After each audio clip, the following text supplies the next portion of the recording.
In fact, most of you, when you come in, you have heard about clinical research, you have heard about clinical pharmacy. However, medical affairs is one of the very, what to say, a big group which is existing in different healthcare industries. And I'll take you in next 10 to 15 minutes. I'll take you through what exactly is medical affairs. Most of you are PharmDs, there are MPharm pharmacologies, there are MD pharmacologies also. I like to, what to say, put the healthcare ecosystem into four pillars. I usually say that these are the stakeholders, the people who are very important in this whole industry. And who are the stakeholders? The main important stakeholder is basically is your main important, the most thing, the who is at the center of everything is the patient. So always remember one thing, as medical professionals or healthcare professionals, what we are involved into is finally the good patient outcomes that we can deliver.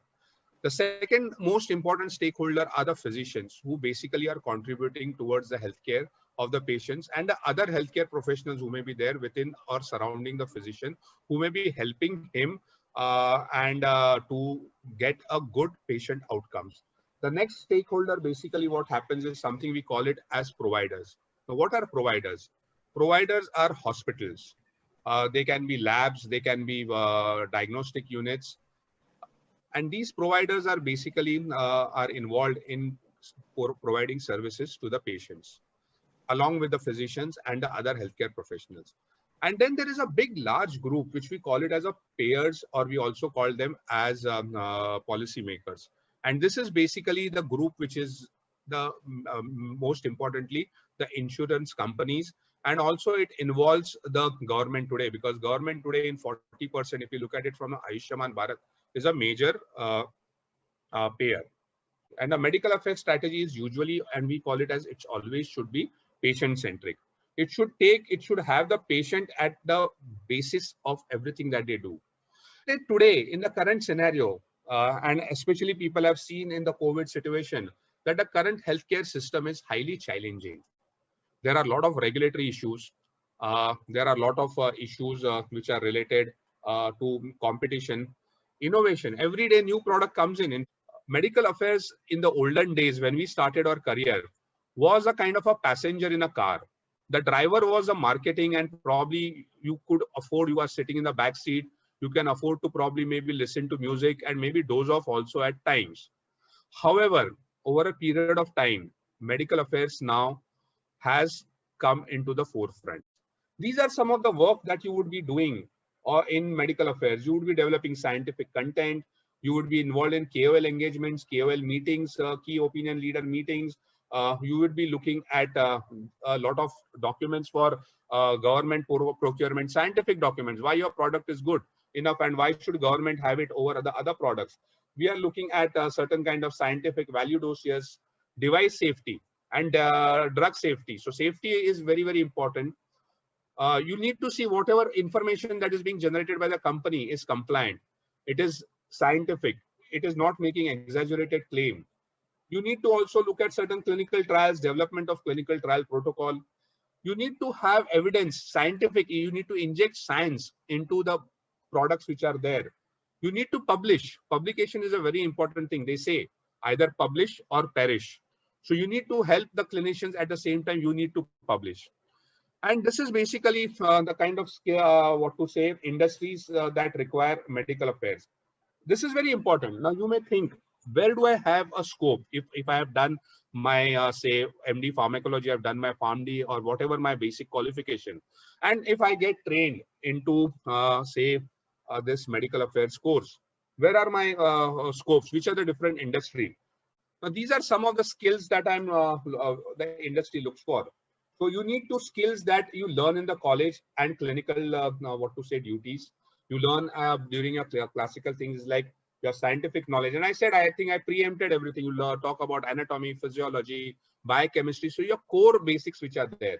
And what you need to learn on the work is the scientific writing, communication, time management, work under pressure. And I think my team would know it better, because I suddenly call them up and tell them that, okay, well, if it's Sunaina or Parshuram, I'll tell them I need it. And sometimes they ask me, okay, sir, when do you need it? And I said, I needed it yesterday. So that's the kind of work under pressure you require. Of course, all the computer skills, which you all are very good with, and your digital skills, which is there. You need to be learning every day. Every day is a new day. In fact, I'll tell you, I got trained 30 years ago only into the pharmaceutical field. But over a period of time, I have trained myself into different areas. And even today, I'm learning a lot of things. I'm learning a lot of things in terms of how to really manage this digital space. Problem solving. Problem solving is a very, very important thing. You cannot say, I have a problem and that's it. I can't, what to say now, do anything about it. And but you need to have, you can't stop at a problem. You need to have solutions to the problem. So I think I'll stop my overall presentation at this point of time, maybe let other people have it. So I welcome Dr. Varsha. Dr. Varsha is a senior consultant. She basically is a medical consultant with IntelliMed Healthcare Solutions today. But in last her 15 to 20 years of experience, she has worked with different pharmaceutical industries. She's a trained ophthalmologist, and that's a different skill. So this is now something you have to understand, that somebody with a differentiated skill comes in and gives us a different kind of perspective. So what we look at is diversity. Thank you, Dr. Anish, and welcome to all of you on this introductory webinar. I'm asking the usual question, am I audible? And I hope I am. So I think Dr. Anish has given such an elaborate overview, very comprehensive overview of what is actually expected of you as part of medical affairs, which now encompasses not only the pharmaceutical industry, but as he said, the devices, nutraceuticals, the digital healthcare, supportive allied industries. So the important question that I'm sure is kind of roaming in your minds is, why do this course? I mean, there have been people who have been part of this industry and they've learned on the job. So why do this course? I think that's the most important thing that we need to address today. And that is where I'd like to throw some perspective on a typical medical advisor joining in and being totally at sea because of the vast knowledge that he has about scientific and the medical aspects, but then not being able to practically move ahead because of not understanding the way the medical affairs works. And it takes about an initial, teething and learning of 1 or 2 years, or probably sometimes even more, to settle down, which can be avoided if you go with a wonderful course like this, which, makes you ready and capable to handle the medical affairs industry. Now, why would it be a challenge to handle medical affairs? The reason being that you are a bridge in a number of ways to different kinds of stakeholders. Now, this is something that you never get experience in as part of your core course, like maybe an MBBS or BHMS or, BPharm, MPharm, whatever. These are core science courses. So here you are not oriented towards an industry perspective. So to say, if you look at your position as a medical advisor in medical affairs, you will be a bridge between the medical representative and the science and the brand, the scientific part of the brand. You are a bridge between the medical fraternity, which are your key opinion leaders, the practicing doctors, and the stakeholders who are part of the pharma company. Then you are also a bridge between the scientific knowledge of how you are going to further the scientific knowledge and the marketing team, which is basically concerned with selling the product. So you have to be that wonderful scientific bridge, which is, believe me, quite a tight walk, where you have to support the sale of the brand with science. So as Dr. Anish says, inject science.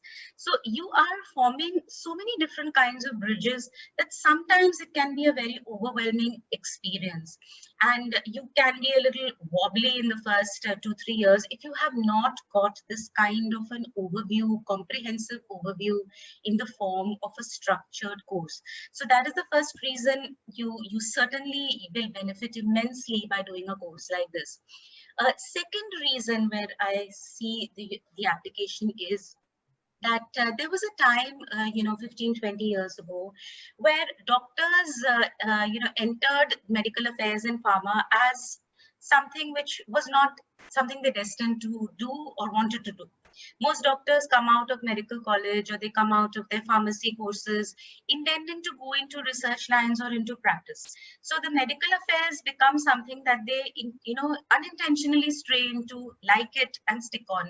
But today it's not like that. Today, most of the people want to get into the pharma industry. They want to be part of medical affairs. So the competitive scenario is much, much more than it was probably several years ago. And the expectation by the industry, expectation by the stakeholders is also that a medical affairs personnel walks in completely, equipped and skilled and prepared. So since the expectation is that way, having a course like this supporting you when you walk into your first, opening and job will be of immense value. And thirdly, the reason where I think this course will be very important is that when you enter medical affairs, you usually enter one dimension of medical affairs. That is, you will get an opening as, say, a medical science licensing like an MSL or what we call a regional medical advisor, where your main role will be field-based, interacting between the doctors, the practitioners, key opinion leaders, working hand in hand with the medical representatives, and also being that key bridge with the medical affairs at head office and these stakeholders in the field. So that is one very important opening role that a lot of you may enter into. Then of course there is medical advisor role, which is at the head office, right in the core of what we call medical marketing. Then there are allied roles in clinical research, data generation, in phase 3 research, phase 4 research, and of course there is regulatory, there is pharmacovigilance. So you will often be, in any one of these roles, and possibly the need to shift may come later in your life. However, if you enter a smaller company, like I started my career with a company where I was expected to do everything. Medical marketing, I was even submitting a safety report. I was also looking into the phase 3 and the phase 4 research for brands. I was also doing the regional, the field-based roles, visiting doctors. So it is good for you to be equipped with all dimensions of medical affairs so that the switch is very easy for you at any point of time. And even if you are not switching, you will be interacting with these different forces of the medical affairs, or you may have to lead at one point all dimensions of medical affairs, even though you have only gone through one of the dimensions. You may still have to lead a team of all these dimensions. So having this kind of a structured course where all the aspects of medical affairs are given to you in one go, so that you enter the industry with everything equipped to you and feeling confident, is going to be very, very important for the future of medical affairs. So these are the three main reasons that you all must, take up such a course, where experienced people from the industry, a lot of guest faculty will come and, impart not only knowledge and skill to you, but also be available for interactions, answering your queries and guiding you for the future. So on that note, I would like to wish all of you all the best for a wonderful future in medical affairs. And I hand it over to the admin and Dr. Anish to. So these are few of the things which you would go through it in those what to say, the time duration, and I'll take you now through the time duration which is there. So we are looking at total hours of 30 hours. So again, I know we understand that nobody has now the time to look at 1 year or 2 year courses or even 6 months courses. So this is a very short course which is 20 hours. There would be lectures for going on for 5 weeks, 20 hours of lectures. 7 hours of speaker attendee interactions which would be there, 3 hours of workshops which would be there. It would be usually on Sundays, 6th, 7th, 8th week. These are, you'll come to know. Then again, these are the ways it is there. The workshop which we are looking at is a certain kind of designing of real world evidences, designing of clinical trials, product evaluations, CMEs, medical writing, patient information leaflet. Now coming to the important part is the training. So we are looking at what to say, two sessions per week, every Tuesday and Thursday for 1 to 3 weeks. Time usually 5 to 7 p.m. Lectures followed by 1 hour of interaction. Total 3 hours that we are looking at it. There can be a replay of the lectures happening every Sunday and Saturday. as soon as so time we start as soon as we get a average batch size, maybe somewhere around the third or the fourth week of October, and end by December. And once you complete this course, we hope to have certain things. So the top 10 performers will be mentioned and recognized for what to say, mentored for medical affairs interviews. So again, let me be very honest and frank. We cannot guarantee any jobs, but we will train you for the jobs. We will help you and groom you so that you become, you are able to face interviews. You know what are the questions which are there, because you will have industry guys interviewing you. Then what will happen is that the best performer will be offered an internship opportunity in IntelliMed. So we can look at maybe 1 or 2 people are there like that. Second and a third best performers will be given an opportunity to work on a live project. So we have several live projects. So you'll get those actual experiences, which you then can showcase it when you're going for job interviews. Because many times what happens is that you go, I asked you for a capability, you have the capability, but you don't have the experience. So we'll give you a lot of experience here with the workshops and with a lot of these things for the top performers. And we will help you to perform medical affairs activities. Now, coming to the most important part of it, the course fees are 3,000. Now, I'll tell you one of the philosophies of this course. Dr. Karthik, myself, Sunaina, we deliberated a lot about this. And what we realized is that there are a lot of courses in the market which are charging minimum of 30, 40, 50,000. Our whole objective is to train the students at a very, very, what to say, nominal cost. And therefore, again, I had a debate, and again, we can debate about these things. I don't want to go into the details, but we try to keep it as low as possible so that you are able to gain the, what to say, opportunities, and you are able to learn without going to some expensive courses which are not going to offer anything more than what we offer. And we will help you in getting a lot of practical experiences, train you, mentor you, and that's where we are looking at. So please enroll if you really want to consider this course. And I invite Dr. Karthik to say a few words. Yeah, hi. So I'm Karthik. I did my PharmD from 2008 to 14. That was the first batch PharmD in India. And a few months back, I got in touch with Dr. Anish, and that is when I came to know about medical affairs in detail. So far I have been involved in training PharmD students in clinical research, pharmacovigilance, clinical data management, and all relevant fields. And I was looking for some real good professional who can mentor PharmD students in medical affairs. Because this is one aspect which is not really focused in academics. Students don't really learn all these concepts. I was lucky to meet Sir through LinkedIn, and Sir even works with one of the startups called Health Cloud AI, which is a health tech company, and Sir is medical advisor there. So he gives us advice on our product, its marketing, and connecting with KOLs, etc. So I wanted to offer this to PharmD students. More importantly, the cost factor. I get a lot of requests from many people, like, will you refer my students to you?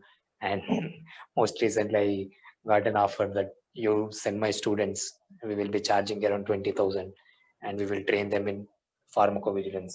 So generally, I train students in pharmacovigilance most of the time free of cost, and sometimes I just charge 1,000 to pay the preceptors. So I don't engage with them. And with Sir, when I propose this amount, he said, okay, we will do it. So major goal here is to help student at a least possible price. And this course again is only for those who really want to make a career in medical affairs. So just think before you fill that form which Sunaina shared in the chat box. So we have listened to it, right? Just take some time, just think. And if you think you want to make a career in medical affairs and you need proper mentorship or guidance, then you can go ahead and fill that form.